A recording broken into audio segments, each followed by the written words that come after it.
Up next, James Fox tells the story of a police officer's encounter with aliens while on patrol in New Mexico in 1964.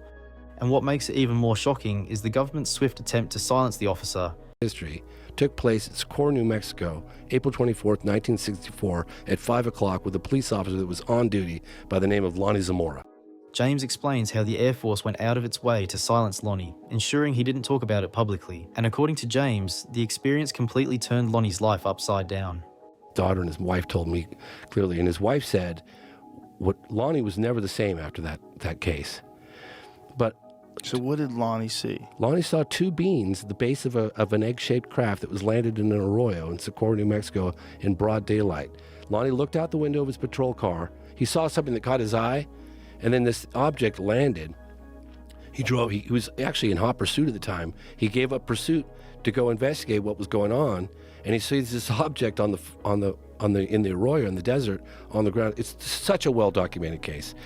And he rolls down his car window and he's looking out and he's going, am I looking at like an overturned car? What the hell am I looking at? And then he sees two little figures. He said they were childlike at the base of the craft, and one of them locked eyes with him. And his wife said he was never the same after that. But how did he describe them? What they he look said like? they were small, childlike. It's small, and they had white coveralls, tight coveralls. This is a close encounter of the third kind.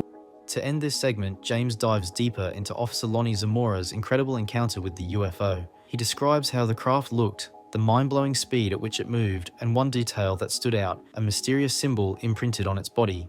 The object was sitting on the ground, not for very long, just a few minutes.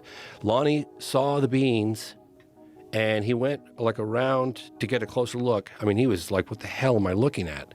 And he drove his car around to get a closer look, and he lost contact for a second while he drove around to get a closer look. Now he's within 50 feet of this egg thing sitting on the ground. And he gets out of the patrol car.